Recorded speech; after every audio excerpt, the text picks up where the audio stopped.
Hello everyone, welcome back to our channel. So today we are going to discuss about the three types of protein, and this is a very important topic is with respect to the CSIR net point of view.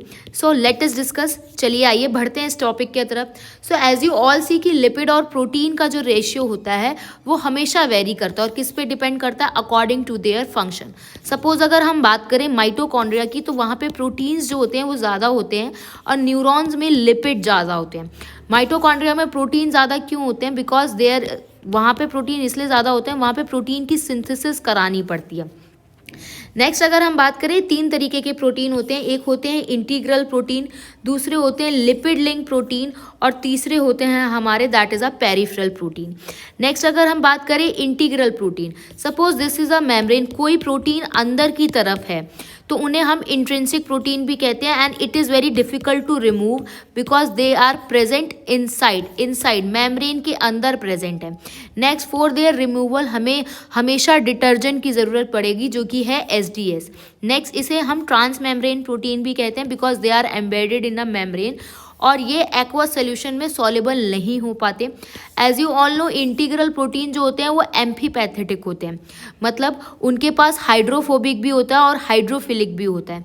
तो hydrophobic जो part होता है वो 20 to 25 amino acids का बना होता है. Next वो 20 to 25 अमाइनो एसिड्स का बना होता है during the membrane spanning region. उसके अंदर अल्फा हेलिक्स और बीटा बैरल होता है. सो सपोज दिस इज और यहाँ अंदर की तरफ हाइड्रोफोबिक नेशन है तो इसी को हम मेम्ब्रेन स्पेनिंग रीजन कहते हैं जिसके अंदर अल्फा हेलिक्स और बीटा बैरल हमें देखने को मिलता है. नेक्स्ट अगर हम बात करें तो इंटीग्रल प्रोटीन जो है वो हो सकता है एक बार में भी क्रॉस कर जाए, can cross single time and multiple times. अगर सिंगल टाइम क्रॉस हो रहे हैं तो उसका एग्जांपल है एक्वाफोरिन्स. मल्टीपल टाइम्स में GPCRS जाते हैं, that is a ji protein coupled receptors.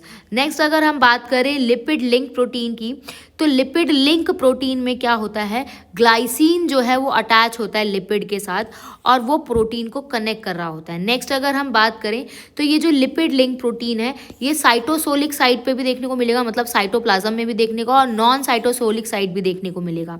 Next अगर वो साइटोसोल मतलब साइटोप्लाज्म वाली साइड में देखने को मिल रहा है तो उसके अंदर अल्फा हेलिक्स और लिपिड चेन प्रेजेंट होगी. अगर नॉन साइटोसोलिक साइड पे देखने को मिल रहा है तो उसके अंदर ऑलिगोसैकराइड चेन होगी, मतलब अगर साइटोप्लाज्म के बाहर है दैट मीन्स ऑलिगोसैकराइड चेन होगी.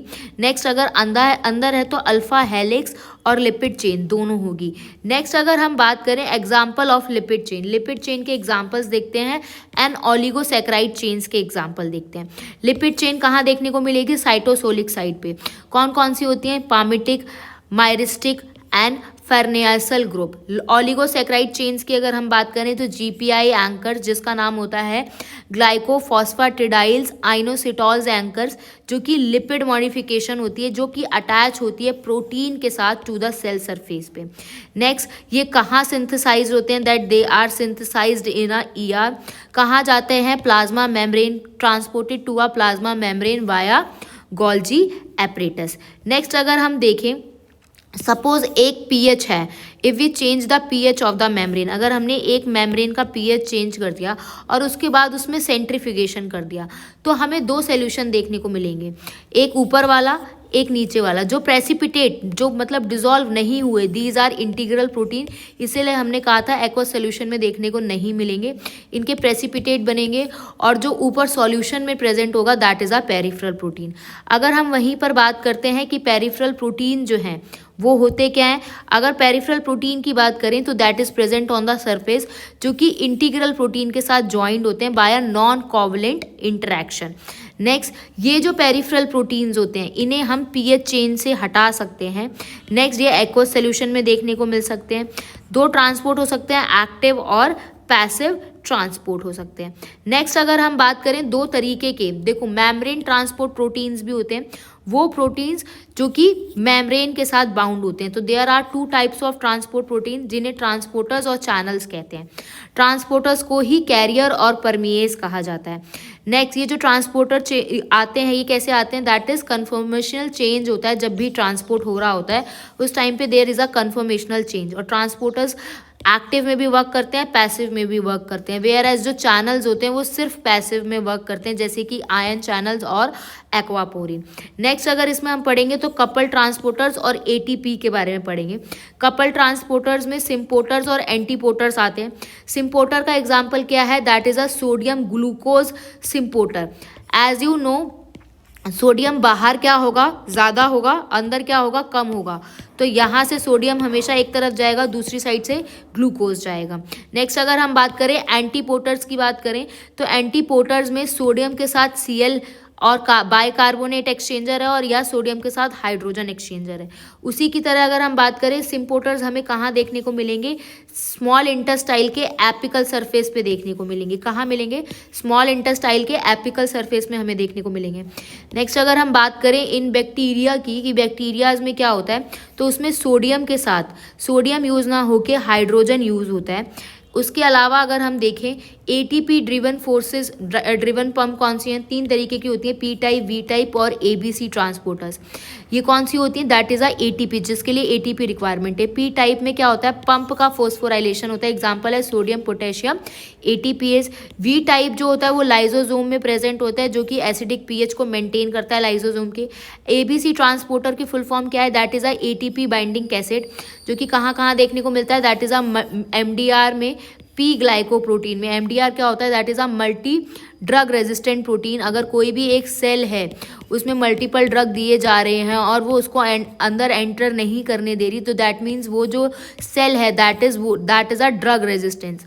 नेक्स्ट है CFTR। CFTR क्या होता है? That is a cystic fibrosis transmembrane regulatory protein, जिसमें क्या होता है? क्लोरीन कंसंट्रेशन मेंटेन होती है। इसमें क्लोरीन की कंसंट्रेशन मेंटेन करनी होती है, और इस CFTR में कोई भी जीन में म्यूटेशन आता है या कोई भी चेंज आता है तो उसी की वजह से क्या हो जाता है?